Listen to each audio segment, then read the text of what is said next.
Senhores telespectadores, não sei se recordam de que aqui há uns meses fiz um programa a que chamei O Nosso Trisavô Cretense. Bom, é um título um bocado erudito, um título difícil, mas o título queria dizer o seguinte: a cultura portuguesa que existe é realmente filha da cultura latina. E a cultura latina é filha da cultura grega. E a cultura grega, por sua vez, é filha da cultura micénica. E a cultura micénica é filha da cultura cretense. Portanto, nesta genealogia, nós somos os descendentes, já em quarta geração, de um trisavô cretense. Olhem, é dentro dessa mesma ideia que hoje venho falar, não é do trisavô, é apenas do avô, do nosso avô grego. Eu estou a abrir o programa aqui num museu realmente encantador, é o Museu de Corinto. Estou rodeado de antigas estátuas gregas.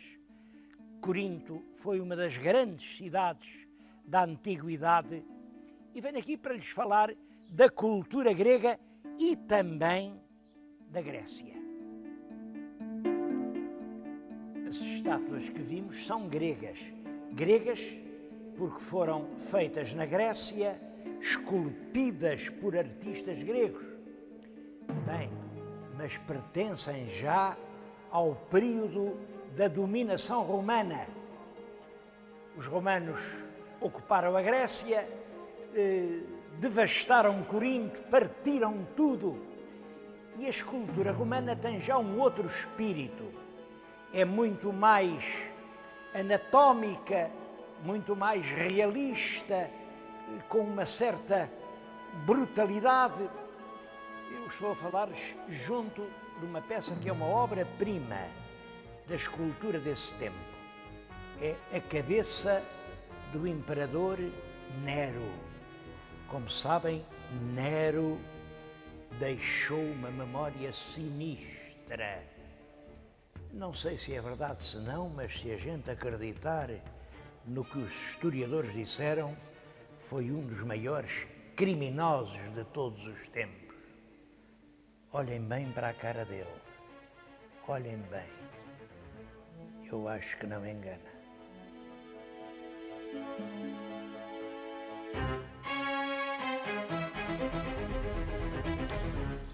Da Corinto mais antiga, da Corinto grega, o mais eloquente vestígio é este que está atrás de nós. São 7 colunas, é o que resta do templo de Apolo. Eram 38 colunas e mesmo estas 7 foram reconstruídas.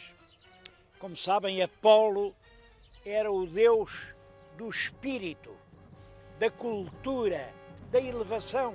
Era o deus que se opunha à natureza. A natureza era este mundo, eram os homens, os seus pecados. Apolo era, portanto, lá em cima. E tanto os romanos como os gregos veneravam Apolo. Corinto está ligado a imensos mitos. Eu só queria aqui recordar um que me parece um mito muito conhecido, aliás, mas muito difícil de entender, que é o mito de Jasão e Medeia. O Jasão era um argonauta, é o chefe da expedição dos argonautas. E eu acho que o sentido do mito do Jasão é este. Não se escandalizem. O falso herói. O herói que, bem no fundo, não era herói nenhum.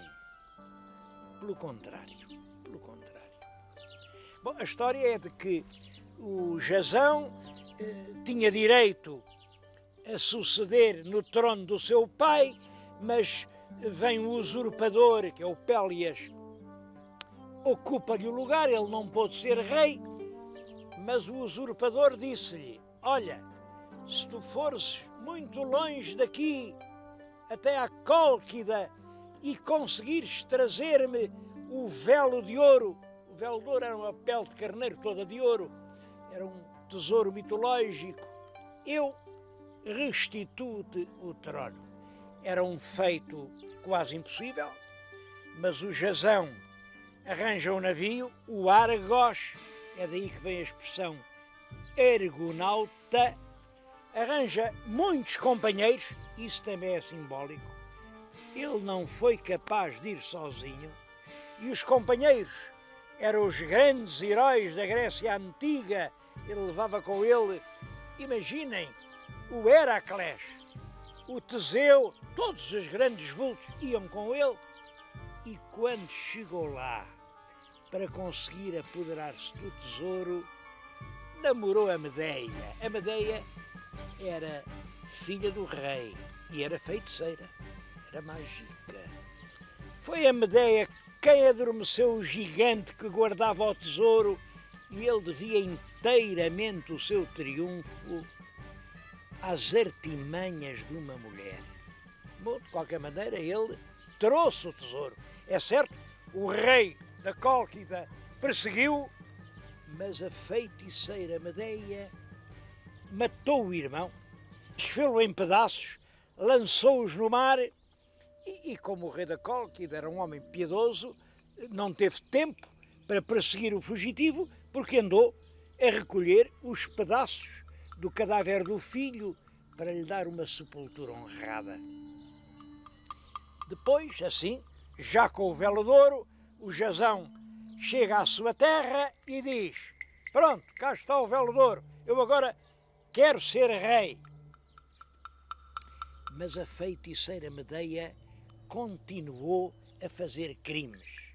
Imaginem que pegou no usurpador, que era o Pélias, também cortou-o aos pedaços, fritou-o e disse aos filhos dele: não se importem, porque ele vai ressurgir mais belo, mais jovem do que antes. É claro, ela queria era vingar-se. E quando os filhos viram que o pai não ressuscitava, expulsaram de lá o Jazão, e o Jazão veio aqui para Corinto. Foi muito bem recebido, tão bem recebido, que o velho rei de Corinto até o quis casar com a filha. Quis e casou. A filha era uma princesa muito bonita, era a Glauca, mas a Medeia, como todas as mulheres vingativas, era ciumenta e mandou à Glauca uma túnica mágica, que a Glauca, quando vestiu, olha, ardeu, foi um incêndio e morreu no meio de sofrimentos terríveis.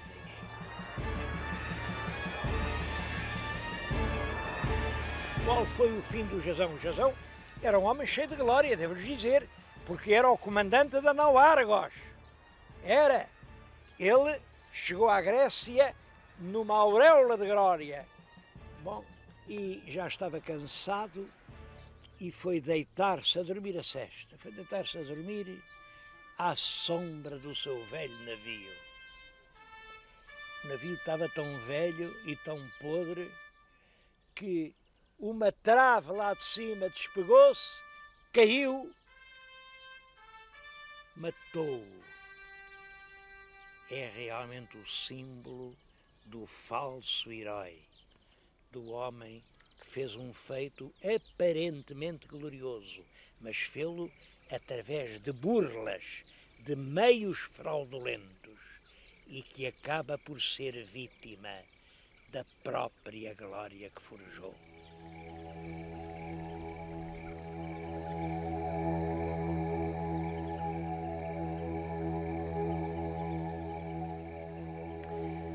eu mostrei-lhes o templo de Apolo em Corinto, mas, na verdade, não era aquele o principal templo que os gregos consagravam a Apolo.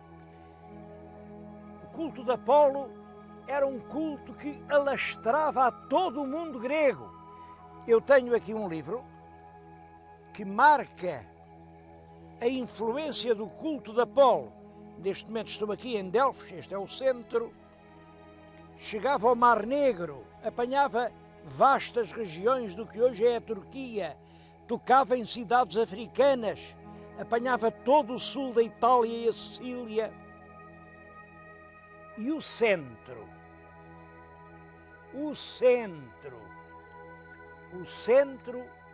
era aqui.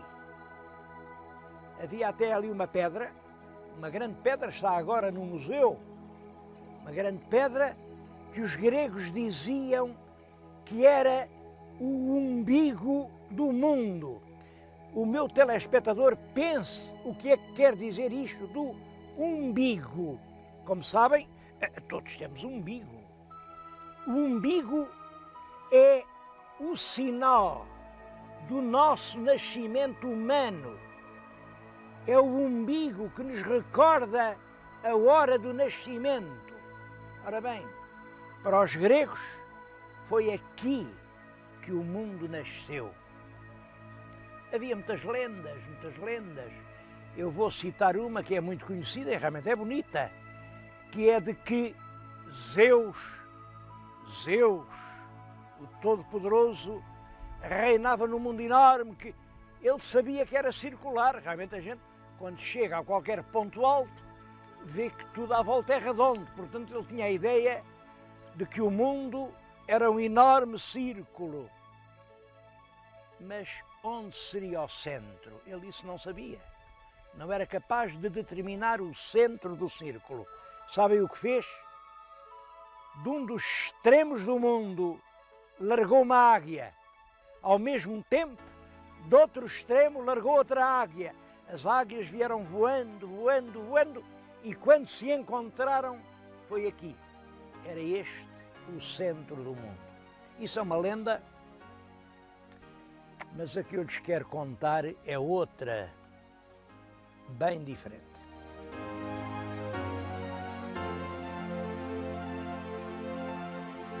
Este templo que vê na vossa frente é um templo de Apolo, o mais famoso templo de Apolo de todos os tempos. É o Apolo Pitónio. Pitónio vem de Pitone. Pitone, a serpente. Porque o Apolo, filho de Deus, representante da inteligência, do espírito, da cultura, da sabedoria, tinha naturalmente um inimigo. Era a terra, Geia. E a Geia, no seu seio, criava serpentes. Ora bem, uma serpente, Pitone, serpente quer dizer Pitone, uma Pitone vivia ali. Quando o Apolo lá chegou, ainda pequenino, a serpente quis matar o Apolo. A terra quis abafar o espírito. Mas Apolo, que já pequenino era rápido, com as suas flechas, matou a serpente. Foi o espírito que dominou a terra. E para os gregos, quando o espírito domina o mundo, é que o mundo começa. Esse é o sentido do ónfalos, é o sentido de que o princípio do mundo foi aqui. Porque foi aqui que o espírito se impôs à natureza. Os gregos tiveram sempre muito viva essa noção de duas forças. Uma força da alma, uma força do corpo, uma força bestial e animal e poderosa e permanente, que existe em todos nós. E uma força anímica, espiritual, elevada, que nos faz pensar em outras coisas que também existe em todos nós. Para o grego, A alma humana é um permanente campo de batalha entre a terra e o céu. Foi além que o céu ganhou.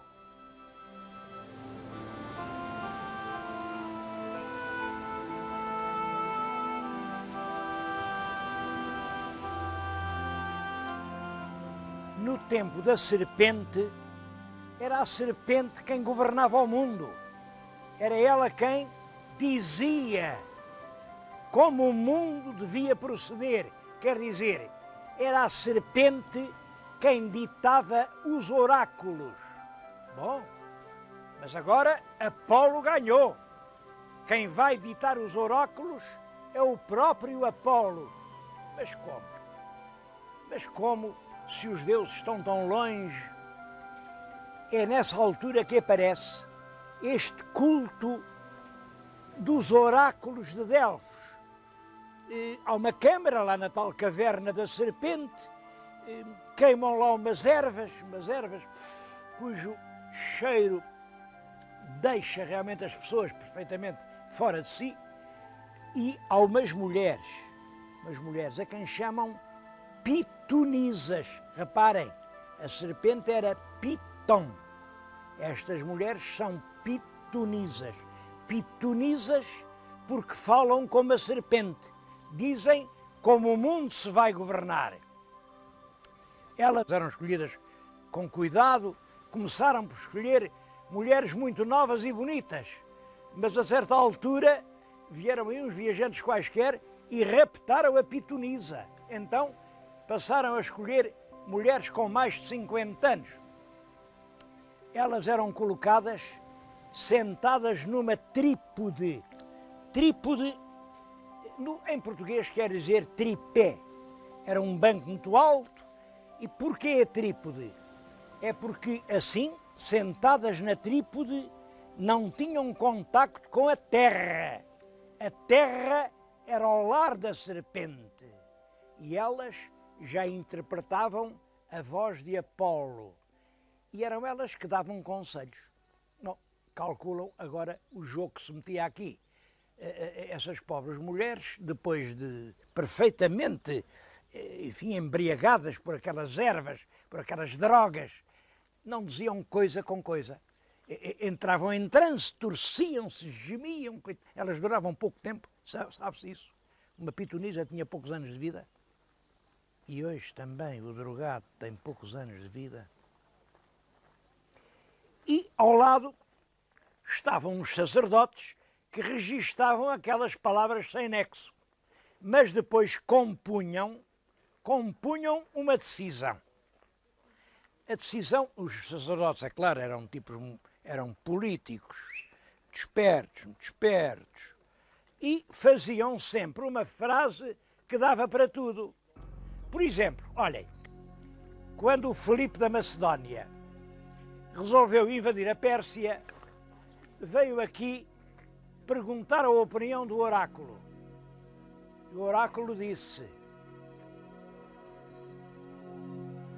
o herói já está coroado de louros e o executor espera a sua vítima. Claro que o Filipe da Macedónia pensou que o herói era ele e que a vítima era o outro. Passados poucos meses, na Macedónia, mataram o Filipe da Macedónia. E o oráculo saiu certo. Claro que o executor esperava a sua vítima. E o oráculo ficou com imenso prestígio. Adivinhou o assassinato do Filipe da Macedónia.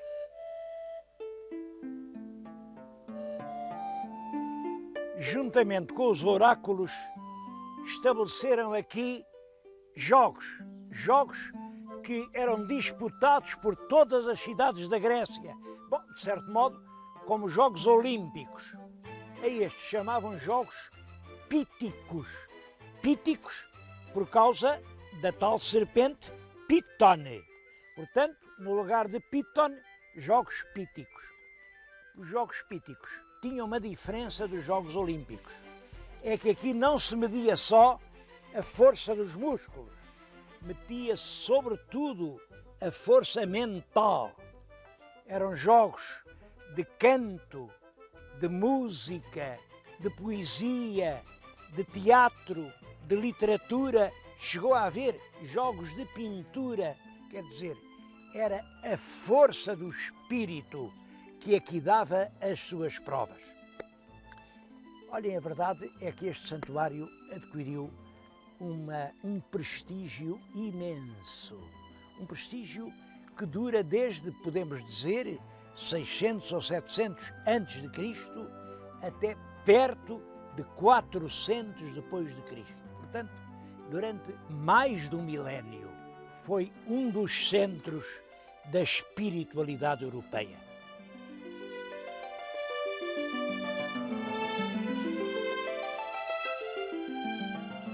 Não poderei deixar de falar de Édipo, um rei contra a força do destino. O problema que põe é este: o que é mais forte? Se a vontade lúcida do homem, se a força cega do destino. Olhem, a propósito do Édipo, eu até julgo que encontrei o rochedo da Esfinge. Se não era aquele, era exatamente igual àquele. Era um grande rochedo perto de Tebas e andava a cidade aterrada. Bom, mas aqui perto há tanta coisa. Mesmo diante do rochedo vejo uma gruta, uma profunda gruta na montanha. Quem sabe lá se não é aquela a gruta de Eco? Sabem a história de Eco e de Narciso? Eco, que era uma linda ninfa dos bosques, apaixonou-se por Narciso, mas Narciso só tinha olhos para ele próprio, andava apaixonado por si mesmo. É daí que vem narcisismo. Um dia, no espelho líquido de um lago, viu a sua imagem e achou tão bonito que se lançou para a abraçar. Claro, lançou-se, morreu afogado, como é natural. E a Eco teve um desgosto tão grande que até perdeu a fala. Só conseguia repetir as últimas sílabas de cada palavra. Bom, isso tinha estranhos efeitos. Naturalmente que o mito de Eco e Narciso pode ser entendido de outras maneiras. Todos os mitos gregos são suscetíveis de inúmeras interpretações e em cada tempo, em cada autor, o mito soou de sua forma. É nisso que está a extraordinária riqueza significativa da mitologia grega. Olhem, estou a falar-lhes numa paisagem que ela própria é um mito. Atrás de mim está o Monte Parnaso. O Monte Parnaso era uma habitação dos deuses e era habitado pelas 9 musas. A cada ramo do talento humano presidia uma musa, eram 9, estou-me a lembrar da Clio, era a inspiradora da história, a Euterpe inspirava a música, a Tália inspirava a comédia, a Calíope, que inspirava a eloquência. As 9 musas habitavam no alto daqueles montes. É claro que no conjunto a mitologia grega é uma teoria do mundo e é uma análise da alma humana. Os mitos falam por nós. Eu, nos próximos programas, vou abordar alguns mitos. São 8 programas, vamos falar de 8 grandes mitos.